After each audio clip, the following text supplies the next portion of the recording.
It's time again for the Throttle Up Leadership Podcast with Dr. John Dentico. The mission of our podcast is to provide 21st century leadership training for a talent-driven world. We help organizations implement strategies and practices designed to attract, hire, engage, and retain top talent while mitigating the effects of burnout.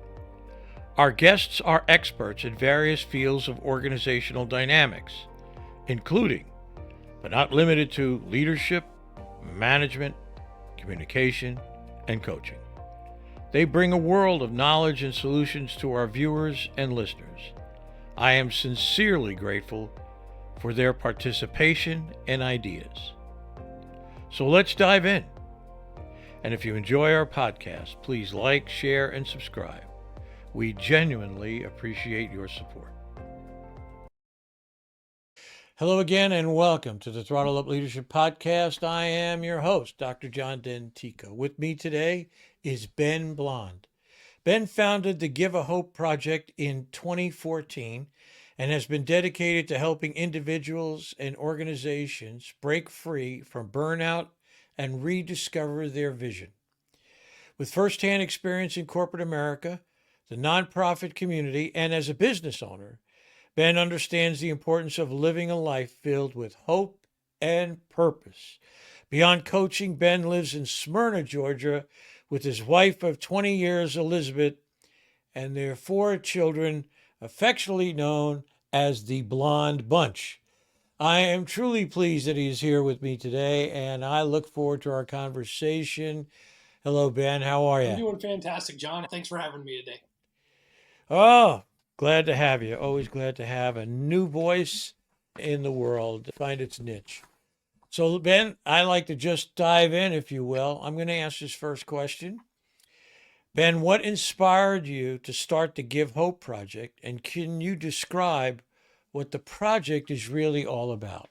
So, like I said, I found it in 2014, but it really started when I was working through some career development plans with some people that were on my team. And it went past what that normal corporate review would look like. I was dealing with some people, a lot of them had worked with me 4 or 5 years. And so we were starting to get in these conversations of, outside of you want to get promoted or you want to take on a bigger role or you want more responsibility or a bigger paycheck, what do you want to do with your life? Is this it? I love you working together with me, but is this? And so for some people, it got very, I won't say quirky, but it got to the point where we started talking through their skill sets and their gifts and their talents and their dreams. And for some people, it turned almost into jobs that didn't exist within the organization we were in at the time. And we would hit them as they were talking through it and I'd be like, whoa, well, like that doesn't mean that we can't work together anymore. You just have a desire to go do something else. Like you have this dream and this gifting. And if it's something that in a couple of years you get to go do, God bless you. Like, how do we get you there? Like, how do we work together with the time that we have to develop those skills and prepare you to eventually maybe go do something else that where we're not working together or you're not with this organization? For some people, it turned into, hey, I want to be able to be better at my job, but my health isn't great. Like, what do I do? And I'm not a personal trainer, nor would I ever tell you I'm a professional, but go take a walk today. Like, start building habits in your life. And so these conversations would just evolve, not so much because we had run out of things to talk about, but just from what do you want out of life? Like, it's more, we spend a lot of time together. What do you want from this role? But what do you want? Like, how can I help you? Like, just, and again, it took a different turn. It's funny how life does that. When you're willing to open yourself up to the unexpected and have those uncomfortable, vulnerable conversations with people. And it just turns out I'm a good listener. One, I'm also good at hearing the things that are said, but also unsaid.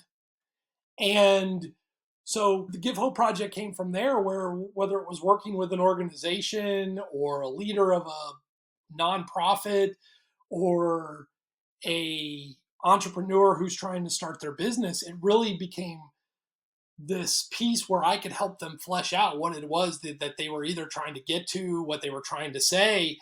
And so for me, it's just become fun to sit down with people and hear them talk about their passion, their gifting, their talents, and where they want to go in life. Or maybe they're rediscovering what that vision was and it got lost in their 9 to 5, or those things that they enjoyed doing when they were younger, that they were like, oh, I always thought I would end up doing this, but then I found this.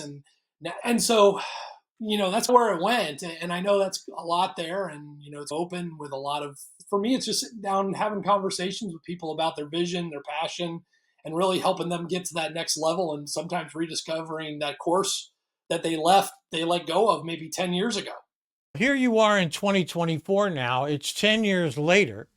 So where is your practice now? Where are you as you sit here today in terms of helping people? Looks a little different for everyone. For some, it's one-on-one coaching. For some, like, it may be me doing some fractional work for a company in a role, helping them maybe figure out what that next step looks like. Again, it looks a lot different for everyone, right? Whether it's an organization, whether it's an individual, whether it's a nonprofit, what their needs are at the time. And at the end of the day, it comes back to hope, right? Of, we have a vision of, here's where we are today. We know there's something better out there for us, whether it's me as an individual, me as a company, my business, me starting out today as a business owner, as an entrepreneur, going, I want to build something, and it's always been on my heart. And at the end of the day, it's always been about people. And for me, it's about people, right? People are what matter. And what impact can I leave with the people I'm going to encounter today? It's a ripple effect, right? I don't know what they go home to. I don't know, but my goal is to leave them better off than how I found them today. Okay, good enough. Let me ask you this question. I noticed in the pre-workup, when I was looking at the information that you sent to me, that vision is very important in your mind. And so I'd like to ask you, how do you define vision? What does vision mean to you? And why is it so important in your mind? So I always consider vision to be, if you're that ship, where is that place you're going? Right? Where are you as a leader, as an organization, as an individual? Where are you going? Where do you want to go? Where is that place? And so for me, when it comes to people, it's, that vision is part of a hope for something better for your life, right? Where it is, I know there is something great out there, or bigger, or just amazing out there, and I want to go get it. And I think we have to have that in our life, John, because otherwise we're just stuck in that day-to-day mindset of, it doesn't get any better than what I'm doing today. Or I get into this rut of, my job becomes my identity. And you have to be real careful with that, because men are probably the worst at it. One of the first questions we ask is, what do you do? We relate on that title, the job title, or whatever, or industry. We relate there first rather than getting to know someone maybe on a deeper level. And it's when we're trying to learn who someone is. And it's real easy for that question to become your identity, John. What do you do? And it's an assignment. It's something that we're called to do today, where we're developing skills or providing for our family or whatever, but it's a piece of what we're doing today. It doesn't mean we're going to do it forever. And it certainly doesn't define who we are as a person. And so a vision is, to me, is getting outside of those assignments and those things that we do and those titles we give. And it's something of an impact and a legacy that we're leaving in life. Okay. I have a tendency to think more about the future in terms of, instead of a vision per se, Okay. of creating foresight. Okay. Okay. And the difference is this: when you take stock of where you are today, say, these are the talents that I have. This is what I like to do. This is what I'm all about and where I'm at. How can I project if you will, those talents and those abilities into the future? What fits there? Now, there are people, I'm sure I have to admit, I've been one of them, where you're traveling down this path and then all of a sudden you make this radical turn and go someplace else. You know what I mean? The problem I have sometimes, and I'm trying to get my arms around this here in terms of vision, is coming to understand what path you want to follow, what you want to do.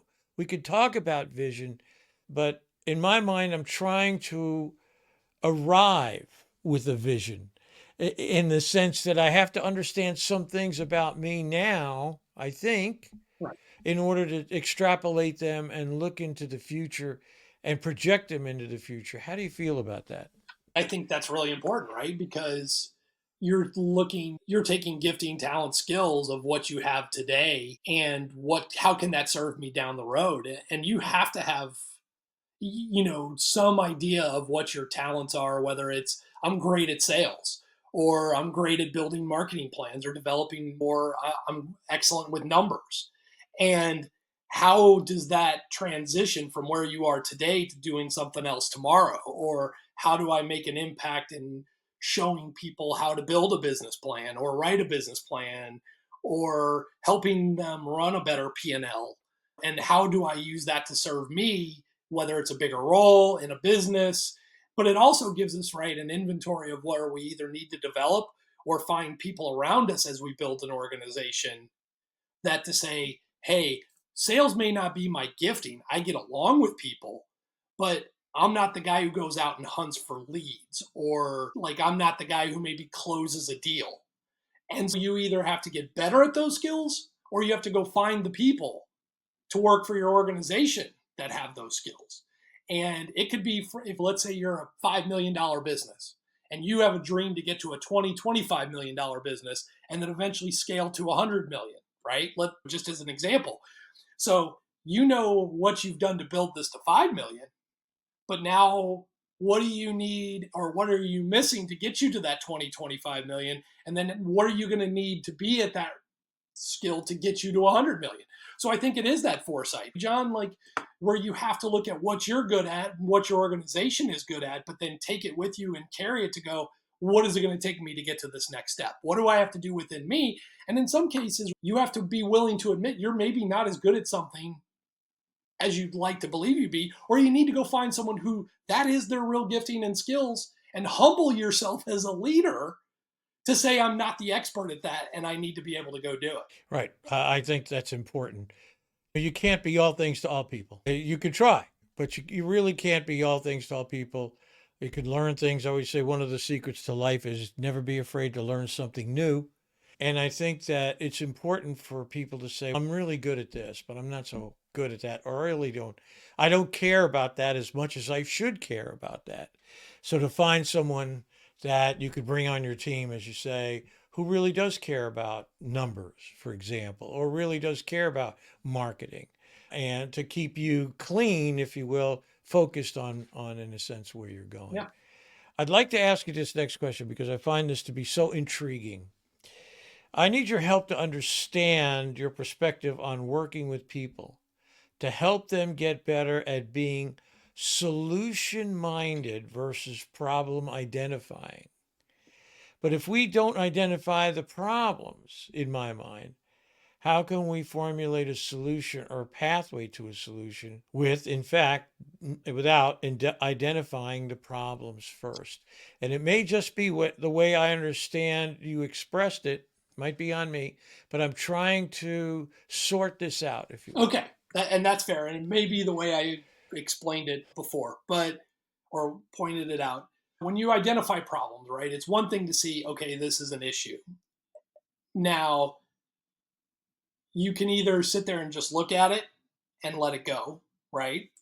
Or you can say, what would be some ways that we could solve this? What makes this better? Because a lot of people, and I say a lot, and that's a very general term, I understand, their first reaction is to go tell someone else about the problem and kind of let go of the responsibility of that. Where it's one thing to just sit here and call out problems, or go to your manager and say, here's a problem, and just leave it right on their desk and say, I'm out. But then what are you doing to brainstorm solutions? What are you bringing to the table or to an organization to say, hey, I saw something, or hey, we have this thing going on. Here are some things that come off the top of my head. They may not be good ideas, John, but at least you're thinking. Like, work, like, you want to create an environment and a culture where people are willing to say the thing and be comfortable in saying their idea. Again, sometimes it may be terrible, but there's times where if you encourage it enough as a leader, your people will come to you and solve your problems for you before they become real problems. And so you want to encourage that. And as a leader, what I've learned over the years is sometimes instead of me always having to solve the problem or come up with the solution, if someone brings a problem to you, you just gently turn back, right? And go, okay, what are your thoughts around that? What do you think is causing the problem? What do you think are some ideas around that? And let them start thinking about it. And they may not have a solution for you in that moment, but maybe they come back the next day or in a couple days and go, hey, you remember that question? I thought about it on the drive or whatever. Here's what I came to. And again, they may not be the best idea, but you want to open that door where you don't always have to have the right answer. Again, it's allowing people to either build up some new strengths in them, right? And some development in them. It's not leaving the problem on there. Inevitably, it may be your responsibility as a leader to solve, but you're ennobling, if you will, your people, empowering them to think outside the box and come up with things that help the organization, and maybe in some ways get to use their gifting and talent and skills more in line with what they were doing before, and Yeah, not always having to have the right answer as a leader. I get it now. I agree. I think that I can't tell you how many times I've been in a situation where people keep telling you what's wrong and never offer an idea. And never say, I think it's okay, fine. What do you got? Right. So if you don't like this, that's fine. I have no problem with it. What do you got? And many times they'll go, no, I don't have any ideas. I don't have any solutions. In a sense, just like you said, they're putting it on you. The leadership model, I've said this, I'm sure my listeners are getting really tired of me saying this, but that's okay. When I started developing my leadership model 30 years ago, I found that it was predicated, it evolved into being founded on one basic principle. And the basic principle is contribution. Okay? Contribution. So you have a problem, you have an issue. You have a group of people, let's say 10 people. You put that issue down in front of 10 people and you say, anybody got an idea? Anybody want to pony up here? Some ideas? Any thoughts? I think too often we make judgments about people in a room. Okay. Well, too often especially in the leadership world, maybe you don't have the right traits. Who cares? Maybe you don't have the right enough charisma. Please leave me alone. All this other stuff is mundane compared to the fact that you never know where a good idea is going to come from. And if you open it up and allow people to fully come into the process and contribute, not making any judgments about anybody in the room. Here's a problem, here's an issue. Help us find a way out of this. Maybe we don't have a solution, but we begin to find a pathway to the solution. So I agree with you. I understand where you're coming from right now. I remember a friend of mine used to say all the time, I would say to this person, well, do you like this? No, I don't like that. Okay, that's okay. What do you like? I don't know what I like. I don't know what I like, but I know I don't like that. And you got to help me out here. Point me in the right direction. Right. Give me a chance. That kind of an idea. And there are a lot of people who are like that. They're just naysayers. They just say no to everything. And because somehow it displeases them in some way. I have never figured that out, by the way. So I read a book probably at least 7 years ago, called What You Say basically it's along the lines of what you say when you're talking to yourself, and I think part of what the book said is basically 75% of your interactions as a human by the time you're 18 or 20 years old are inherently no or negative. And so the research that this book was saying is you've probably had 250,000 interactions and 75% of them are from a mindset of no or a negative interaction. And so it almost trains you as a human, if you will, to more people are looking at a no or I just don't like this without real specifics, John, of why it really bothers them or why it's not acceptable or there's just something wrong with this and I don't know. And it's because that's the lens that so many people have used through so much of their life. Yeah, there's a great one-liner that goes, for every person that tells you you're doing something good, 12 will tell you you're doing something bad. Right. And in fact, there's this one line I remember many years ago about Walt Disney, the founder of Disney, who he said he would go around when he had an idea. And when the majority of people said, Walt, this is really a bad idea, I wouldn't do that, he began work immediately. And in other words, okay, it's a bad idea. Okay, we're going to make it happen anyway. So it was that kind of a thing. And I think he probably understood at the cellular level that there are going to be so many that tell you no, but there'll be one or two that will tell you you're on the right path. I don't know if it's a risk avoidance thing. I don't know. I really don't understand where that comes from in so many people. Just this propensity to be someone who says no. Well, I think there's a propensity to say no. I think it's the self criticism for a lot of people with an idea or a thought of, hey, would this work? I think there's the fear of failure. There's a level of, again, the self doubt. I'm more worried about what someone's going to say to me when it doesn't work, and you know, when in reality they probably don't care. I think the weight that people, I mean, everyone gives other people's opinions when, if you're really asked, they're probably not thinking about you or have any general thought around it. And something that I tell clients is don't let people live rent free in your head. What are the voices that you're giving power to? It's one thing to go look for wise counsel and ask for other people's opinions before you start out on something, right? You want to go find those people who either may have done it before you or done something similar or have taken risks and go ask them. And that's great. But at the same time, where are you going to for advice and wisdom and counsel? And who are you giving power to in your opinions? I'm a big proponent of you don't let someone live rent free in your head. It's a good idea. I like that saying, by the way. That's another saying I'm going to pile up on top of the good ones. I got another one from a gent, Nicole Raval in India, who wrote a book on Gen Z. And his saying is, meaning is the new money. If you can create meaning, if you create an opportunity for people to derive meaning from the things that they do, in effect, it's the new money. And I absolutely believe in that. I've written about meaning for years, that it is the greatest motivation factor, the greatest motivator on the planet. Yeah. So we're getting close to the end. I'd like to ask you my world famous question, Okay. and that is, if you had a magic wand and could change anything, what would it be and why did you choose that? I think we touched on this a little at the beginning or earlier on, Fine. but really talking to people, what you're currently doing is an assignment. It's not your identity. It's just a piece of what you're designed to go do, gifted to go do. We create so much buildup around that assignment or that job title, and we put a lot of that in our head, and it can be temporary because what happens if it disappears today?